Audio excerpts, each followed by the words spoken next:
Hello everyone, my name is Zuhair and I'm today with Irena. So the journey of job hunting can be both exciting and challenging for new Canadians. The Speed Jobbing Job Fair organized by Economic Development Council for Manitoba Lingual Municipalities SEDEM in Winnipeg is set to make this process easier. Today we are at St. Boniface Cathedral Hall to get more details about the job fair from Irena Ivanov, the Director of Marketing and Communication at SEDEM. Nice to meet you and my pleasure to meet with you today. Bonjour, bienvenue. Hello, welcome to the SEDEM Espace Emploi Job Fair. So let's start with my first question. What inspired SEDEM to organize the Speed Job Fair and what are the main goals of the event? So we have an employability sector at SEDEM, so we do work year-round to connect job seekers with employers. And you have your typical job fairs where you see a lot of job seekers come in, meet the employers. We thought there was a certain niche. We wanted to make sure that with this specific job fair, we're connecting candidates beforehand with the correct employers, making sure that everybody's happy, right, with that match. And so that's where we saw the niche, and we've been successful at it. It's been already quite a few years that we've been doing this, and we see the results. We see that people meet with different employees, have their jobs either after today or after a couple of interviews. So we see the results, and it's been working very well for us with our clientele. Okay, and what is the most challenging today for the new Canadian in the work industry or the workplace? How they can be good fit and match their experience in Manitoba? So for many newcomers, we hear, try to get that first Canadian experience, right? And for them, it can be tough because it's not always what the same type of job they were used to doing back home. And so for us, it's really a matter of trying to match as much close as possible, even if it's not the exact same job they were doing before, maybe in a similar industry, something that they already have experience in, and then they can get that first Canadian job here in Winnipeg or Manitoba. So that's one of the challenges, to find that first Canadian job, because typically they don't have references from here. They don't have sort of the same privileges as someone that grew up here.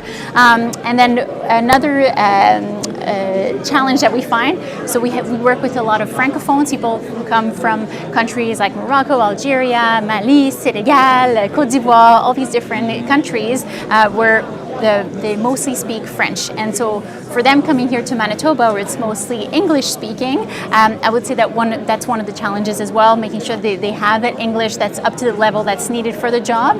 And so we do provide a lot of help at SEDEM to make sure they're prepared for the questions that are asked in job interviews, and their English level is adequate. So today I can see a variety of employers with different, some of them from the government, for self-employers. So how this variety will help the job seekers today?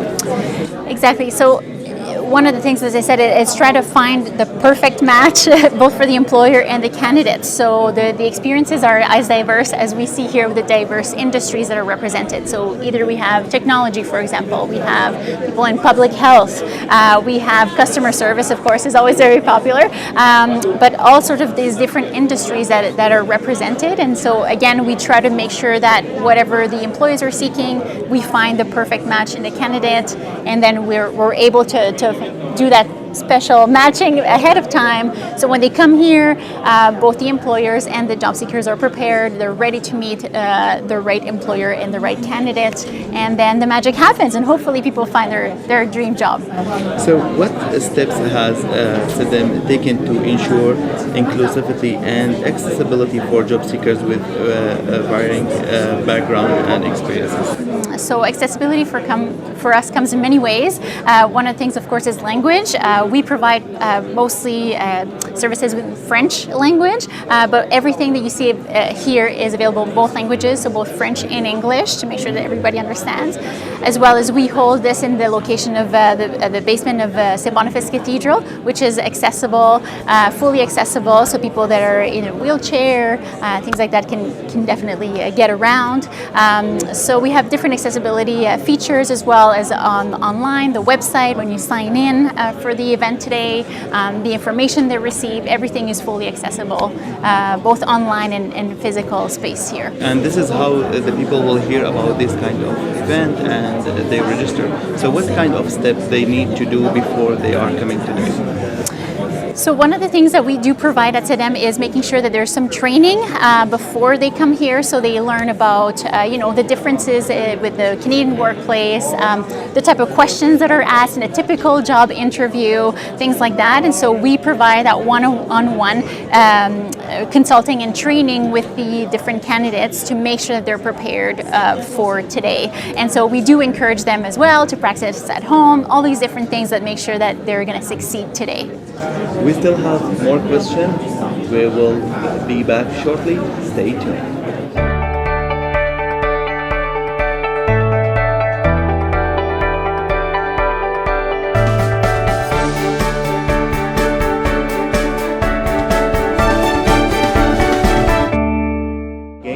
We are back with Irena, and Irena, my next question: how does the format of the speed job fair with like a 10 minutes interview enhance the efficiency and effectiveness of the job seeking process for both employers and potential candidates?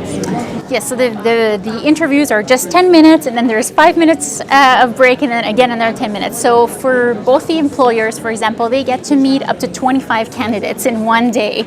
So it's an opportunity for them to get to know them. So with the 10 minutes, it's a little bit more time than you would have in a typical job fair, let's say when people are just browsing and looking. And so you have that time with the candidate, but at the same time with the 10 minutes, you're able to see, for example, if a candidate really meets the criteria of the job. And I think for the job seekers as well, there is no waste of time there, because it is a little bit stressful. I'm not going to lie, having 10 minutes, and sometimes it's not their first language, most of the times actually. You want to sell yourself. You want to sell yourself. Exactly. So it can be a little bit challenging, but at the same time, you sort of know already if it's going to be a fit or not. You can go cut straight to the chase and know the important information that you need. So it's a chance for both the employer and the job seeker to really get to know each other really quickly and see already if it's going to be a fit or not, and if the type of job that they're interested in. So interesting. Yeah. And can you provide the insightness into the diversity of industries represented at the job fair and the types of job opportunities that attendants can expect? So all sorts of different employers are present today. It's actually a record. We have 28 employers today, so lots of interviews are happening in different industries. So things like technology, for example, IT. We have public health, so we have government health. We have caseworkers as well. So for example, different different houses are. Tell me like a specific names for like a jobs. Okay. What we have, like nursing, for example, or like helpers. What kind of jobs today we are expecting? Things like case support workers, things like IT support, things like customer service attendant. We have Manitoba Liquor and Lotteries, for example, all sorts of different jobs in a casino that are either customer facing or in the warehouse, call centers, assistant. We have banks, for example, so things like being at a bank, either helping guests or through the phone. We have Princess Auto, so we have, again, warehouse workers, things like that. So one of the jobs requirements, they Yes. need like a Canadian license, for example, as a nursing or this kind of jobs, like doctors or engineers. So this kind of license, sometimes it will be like a very challenging. Yes. So what's your advice for people to find something similar to what they are doing until they achieve the license? So we're fortunate that we work with employers that are open and they're willing, right, to work with all sorts of different diverse workers, and that's where they're here today. They're committed, right, to hire newcomers, to find newcomers, and so.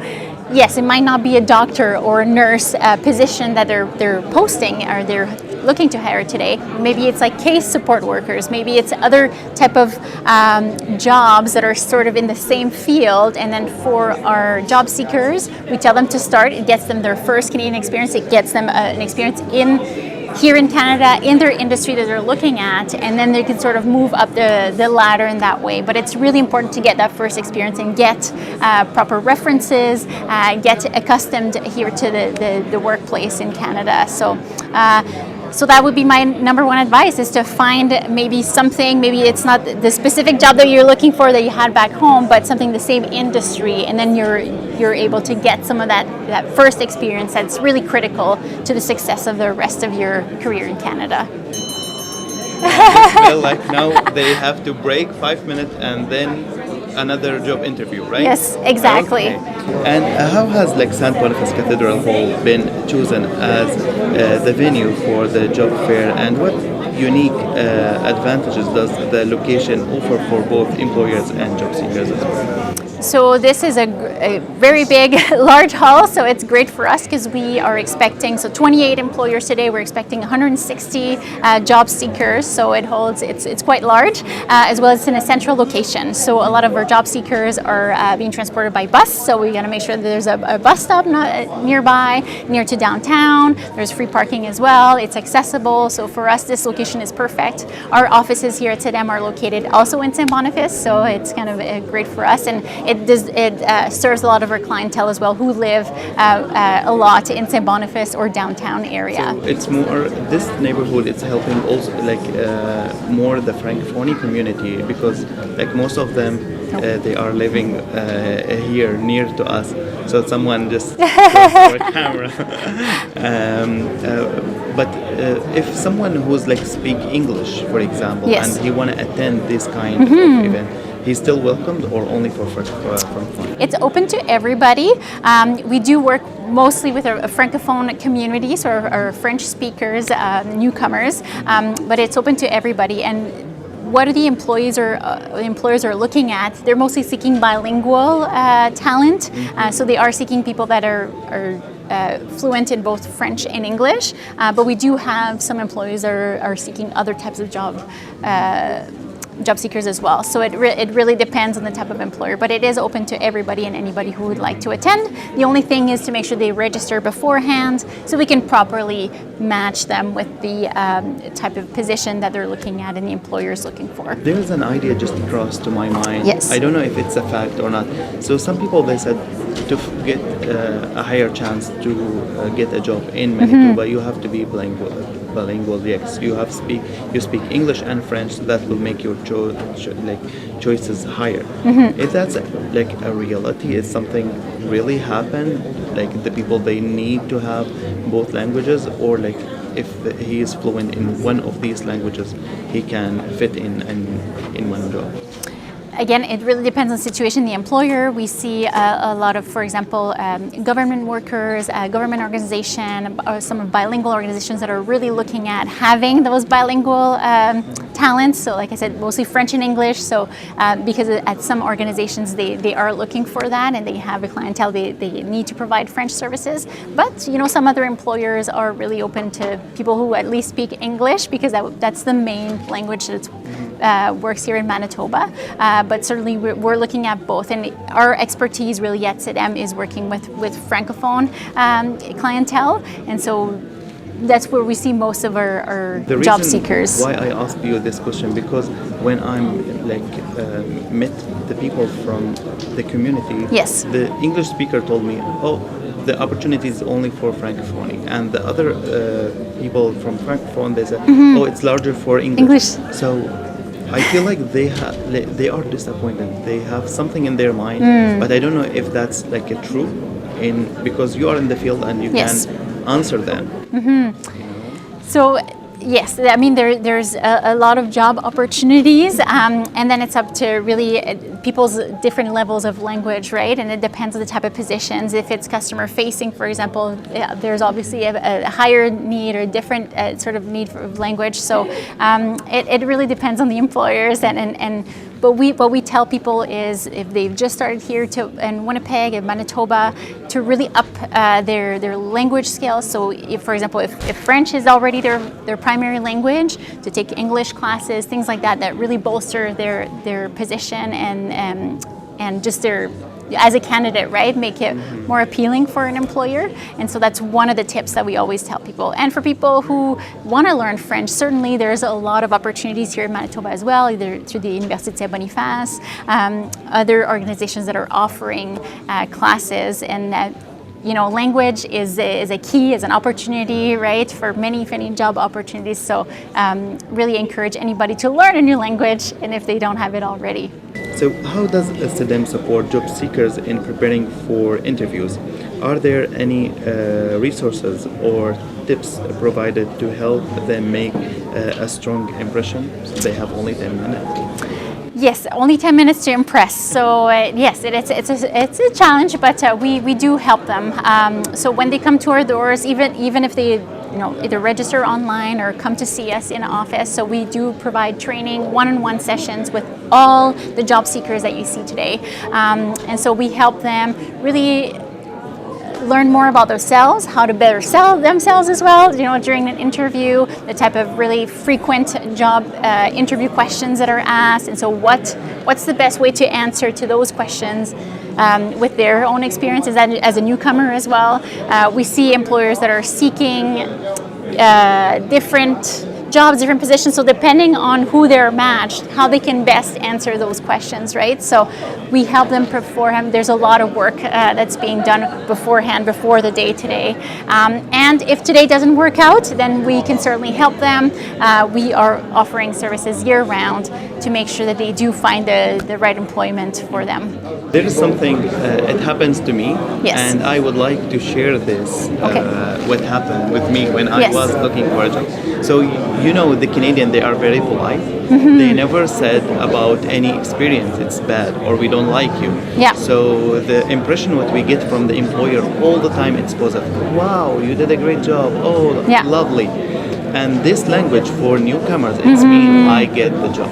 Yes. Right? Yeah. So he start or she start not looking for a job. She now thinking like I get hired already. I have a very good impression with my in my interview, and now we are discussing the salary, the position, and I pass it.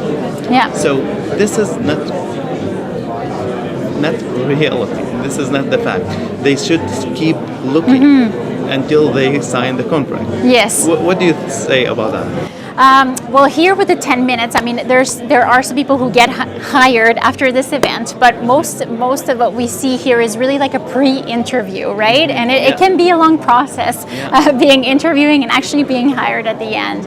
What we say is that typically every job seeker here will meet 4 to 5 employers, for example, per day. And so we tell them to do their best. Of course, they, hopefully they do well. But even after that, there's a lot of follow-up that happens, right? There's other interviews. There's a whole other process there. And so we try to accompany them. We try to help them best as they can, so they know that we're here. We have we have a whole team actually of experts, of people who work in employability, and our counselors, and are there to help our clients make sure that they do get that job in the end. So even if it doesn't happen today, it's a process. We understand that, and today it's just a matter, if they don't get the job today, they at least practice, right? They practice their English. They practice how to, get those cues from network. exactly. A lot of networking. They can follow up after the event ends. So maybe absolutely, this door today, if it's not open to you, tomorrow the same door will be open for you, right? Exactly. So this is just like a first point of contact. So you don't get discouraged if they don't get a job today. It is going to happen, and we're there to help them and accompany them. And this is just the first step. Yeah. Perfect. So can you highlight any success stories or notable outcomes from previous speed jobbing job fair that demonstrate the impact on job seekers and employers alike? I wish I was a little fly and I could go like to each table and really listen to all the interviews, because I think this is fascinating. But I remember this one year. This was just last year. I was sitting there at working with my colleagues and looking at a table, looking at an interview, and this guy just sat and he had a job after 2 minutes. He literally had a job on the spot, and that happens, right? That's the magic of the job fair. So, of course, things like that might be a little bit more rare. No, it rarely happens like that, but we do see those success stories, and we do see, even if, like I said, if they don't get it right away today, typically it's the doors open to another opportunity down the line. And so these are the type of success stories that we hear, that even if they get to meet on the first time at the job fair, and then they continue sort of having that communication, and then they end up getting a job. So it happens with a lot of times throughout. I think it's been 8 years now that we've been doing this job fairs, and there's been over 200 people that have found jobs because of the job fair. So either not the day of or following the job fair. So over 200 people have found jobs here, and that's quite an impressive number. Right. And my final question, how does SEDEM envision the future of the job fair, and are there any plans for expansion or enhancement in upcoming editions? So we're constantly expanding. This is very exciting because I started at SEDEM 4 years ago, and we used to see maybe 50 job seekers. Now we're at 160 job seekers, and 28 employers. So it's quite exciting to see the growth throughout the years. There's a lot of newcomers, and we're here to help them. And so our plan is just to, whenever there's demand, to hopefully answer that demand and be able to accommodate as many job seekers as we can and as many employers as we can, so people get employed and get a job, and everyone's happy. Thank you so much. Beyond the resumes and handshakes, this event symbolizes the bridge between eager job seekers and employers ready to welcome a new talent to Winnipeg. The impact of this job fair replies through the community, contributing to the growth and the dynamism of the job market in our region. Thank you for watching. If you like this episode, please like, share, and subscribe, and wait for our next story.